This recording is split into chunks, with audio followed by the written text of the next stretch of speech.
So, what really happens inside your body when you sleep? I mean, we spend about a third of our entire lives doing it. It's time to pull back the covers and figure out what's actually going on. It's so easy to think of sleep as just shutting down, like flipping an off switch on a computer, right? But what if that's totally wrong? What if the moment your head hits that pillow, your body's most important work is just getting started? Yep, that's exactly it. Sleep isn't an off switch at all. It's more like a mode switch. Your body and brain are shifting gears into this incredibly active state that's all about repairing, organizing, and getting you ready for the next day. So, what's on this nightly to-do list? Let me tell you, it is a packed schedule. We're talking brain processing and memory storage, hormone regulation, cell and tissue repair, and even reinforcing your immune system. It's a lot. So let's dive in and see how it all works. Okay, so this whole operation doesn't just happen randomly. It's all part of a repeating cycle. All night long, you're actually taking this roughly 90-minute tour through different stages of sleep, over and over and over again. And that tour, it's got four main stops. First, we kind of drift off in light sleep. Then, we get ready for the good stuff in true sleep. Stage 3 is like the body's ultimate repair shop. And finally, we hit REM sleep, the brain's own private movie theater. So let's start at the beginning with stage 1. All right, stage 1. This is that delicate in-between moment. When you're just starting to nod off. It usually only lasts for a few minutes while your body starts to slow everything down. But you're still really close to the surface here, so it's super easy to get woken up. And hey, speaking of being close to the surface, have you ever had that crazy feeling where you suddenly jolt awake like you were falling? Well, that's a real thing. It's called a hypnic jerk, and it's basically a completely normal brain misfire that tends to happen right here in this first stage of sleep. After that, we slide into stage 2. This is where you enter what scientists call true sleep. Your body temperature actually drops, and your brain starts producing these little quick bursts of activity called sleep spindles.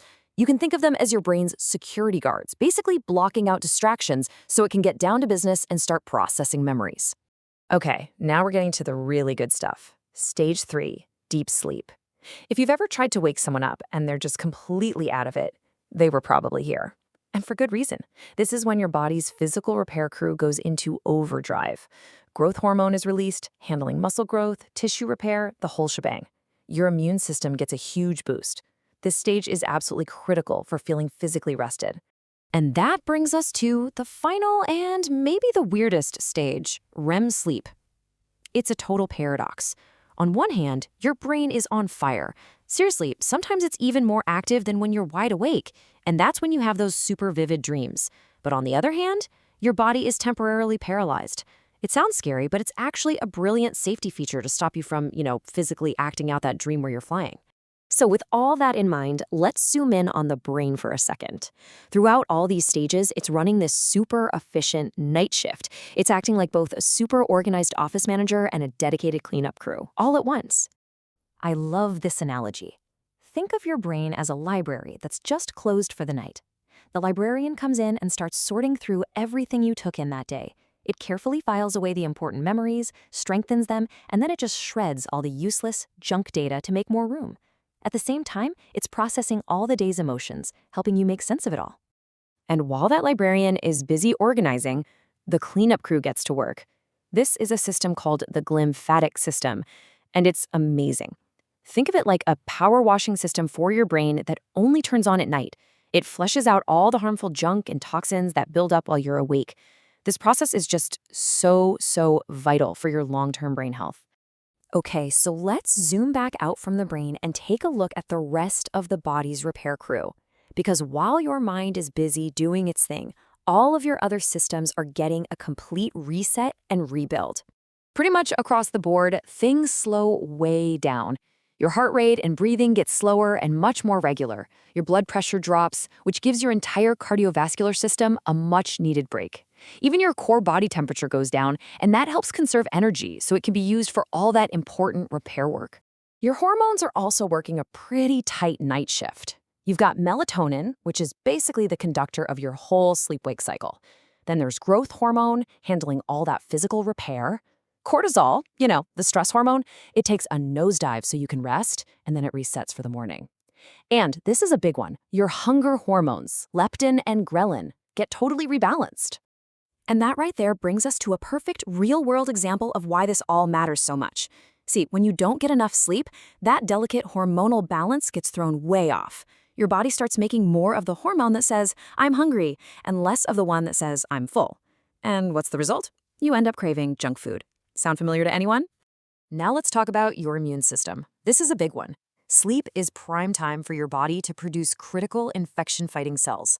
After a good night's sleep, production is high. But when you're sleep deprived, it just plummets, leaving you way more vulnerable to catching whatever's going around. So when you put it all together, what actually happens when we try to skip this nightly maintenance shift? As you can probably guess, all of this incredible work really, really matters. And there's a very real price to pay for ignoring it. And the consequences hit you both right away and down the road. In the short term, you're looking at things like brain fog, slower reaction times, being moody and irritable. Oh, and your immune system takes a massive hit. But long term, we're talking about a seriously increased risk for a whole bunch of major diseases. So let's just be crystal clear about this. Sleep is not some luxury you can afford to skip when you're busy. It is a fundamental, absolutely non-negotiable biological necessity. It's the only time your body gets to repair, reset, and fully recharge for whatever's coming next. You know, we always talk about diet and exercise being the two pillars of good health, right? Well, it's time we start talking about the third pillar, one that's just as important: quality sleep. The truth is, you simply can't be truly healthy unless all three of those pillars are strong and in balance. So, what's the magic number? What should we be aiming for? Well, for most adults, that sweet spot is somewhere between 7 and 9 hours a night.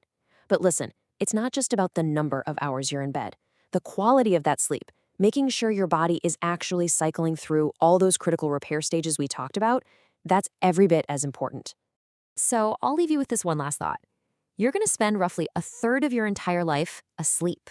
It's a huge chunk of your time. So after everything we've just talked about, the only question left is, are you making it count?